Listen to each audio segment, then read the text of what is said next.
Israel ने Iran पे एक बार फिर हमला किया है। इस बार ईरान का दूतावास निशाना था। इस बार इजराइल ने ईरान के दूतावास पे हमला किया। ये के दमिश्क शहर में ईरानी दूतावास पे किया गया है।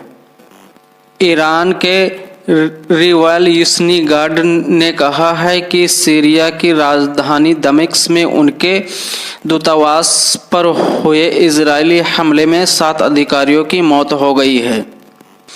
मरने वालों में ईरान की एलिट कुद्स फोर्स के commander brigadier general Mohammad Reza Hadi और उनके deputy brigadier general Mohammad Hadi Haji Rahimi का नाम शामिल है। ब्रिगेडियर जनरल रजा जिहादी ईरान के शीर्ष कमांडरों में से एक हैं।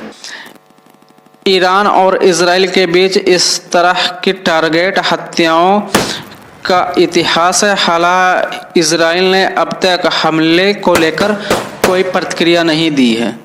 वहीं इस हमले के बाद ईरान ने कहा है कि वह इस हमले को अंजाम देने वालों को जवाब देने का हक रखता है। के मुताबिक ईरान के विदेश मंत्रालय के प्रवक्ता नासिर कनानी ने कहा है, तेहरान तय करेगा कि हमलावरों के खिलाफ किस तरह का जवाब दिया जाए और क्या सजा दी जाए। वहीं व्हाइट हाउस के प्रवक्ता ने कहा है कि अमेरिका के राष्ट्रपति जो बाइडेन को इस मामले की रिपोर्ट के बारे में पता है। मुसलमानों का सबसे बड़ा दुश्मन अमेरिका ही है और अमेरिका ही करवाया होगा। ईरान और सीरिया की सरकारों ने इस हमले की निंदा की है। हमला इतना जोरदार था कि ईरानी दूतावास के पास की इमारत को भी नुकसान पहुंचा है। मिडिल ईस्ट में कहीं पे भी हमला होता है तो उतना गुनहगार अमेरिका भी है जितना इजराइल है।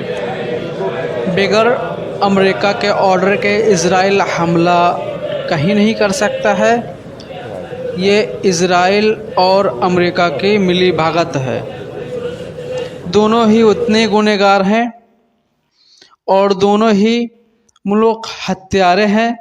चाहे सीरिया हो, चाहे फिलिस्तीन हो, चाहे इराक हो, दोनों ही चाहते हैं कि मुसलमानों का नामो निशान मिट जाए।